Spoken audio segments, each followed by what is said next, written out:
განმაგრძელდა გამოშვებას თბილისის საქალაქო სასამართლო თინა ხიდაშელის მიერ მერიის წინააღმდეგ შეტანილი სარჩელის განხილვა დაიწყო. სარჩელის განხილვის დაწყებამდე თინა ხიდაშელმა სასამართლოსთან პრესკონფერენცია გამართა, სადაც სარჩელის დეტალებზე ისაუბრა.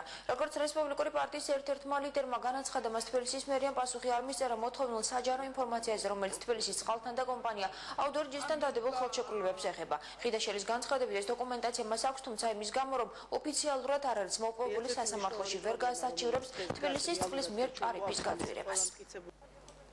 ერთ-ერთი მნიშვნელოვანი პრობლემა, რომელიც დღეს დგას რეალურად და ჩვენ გვაქვს ამისი ყველა მტკიცებულება, არის ის, რომ გამოცხადებული იყო ერთი რამ ტენდერზე და შემდეგ უკვე თბილისის წყლის დღევანდელ ფლობას გადაეცა სრულიად სხვა ქონება, ანუ უფრო მეტი ქონება, ვიდრე ეს წინასწარ იყო გამოცხადებული. ეს რა თქმა უნდა სერიოზული პრობლემა არის.